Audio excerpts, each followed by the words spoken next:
California's Seasteading Institute believes countries of the future will be built on the ocean. These nations will be fully sustainable, self-governing floating cities, designed as havens for research and innovation. The Institute's president, Michael Keenan, says the most successful will become thriving new societies. It's an idea, he says, whose time has come. There is no one kind of government for everyone, no one ideology for everyone. And so, if there were a new space to start governments, we would see an ideal society for everyone. But there's no more land. However, 70% of the world's surface is covered by ocean, and it's unclaimed. It's international waters.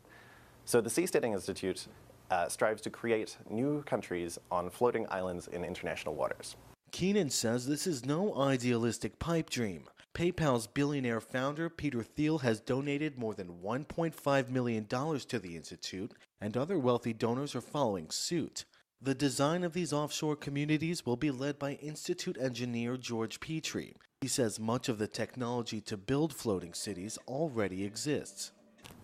Why don't we just utilize what is so readily available to us by colonizing the surface of the sea and positioning ourselves to intelligently take advantage of the resources that the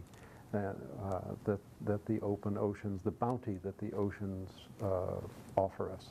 Petrie says the floating cities will be modeled after semi-submersible oil platforms. So even in very inhospitable, very stormy sea conditions, the platform will remain very stable, very minimal motion. One would hardly know that they were on a floating body.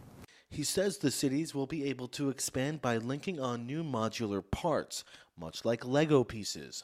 Petrie says solar power, wind turbines, and other cutting-edge technology will supply the floating cities with power. In a decade, you'll start to see custom-built semi-submersible platforms resembling oil rigs, and in a few decades, huge cities the size of Hong Kong on the ocean with millions of people living in very diverse, very effective and efficient societies on the ocean. And the Institute's ideas are already taking off. A company called Blue Seed is converting an ocean liner into what it says will be a floating version of Silicon Valley. With no visa requirements, it's designed to attract foreign talent to develop new technologies. The ship is scheduled for launch late next year, the first of what Michael Keenan hopes will be hundreds of seasteads created over the next several decades.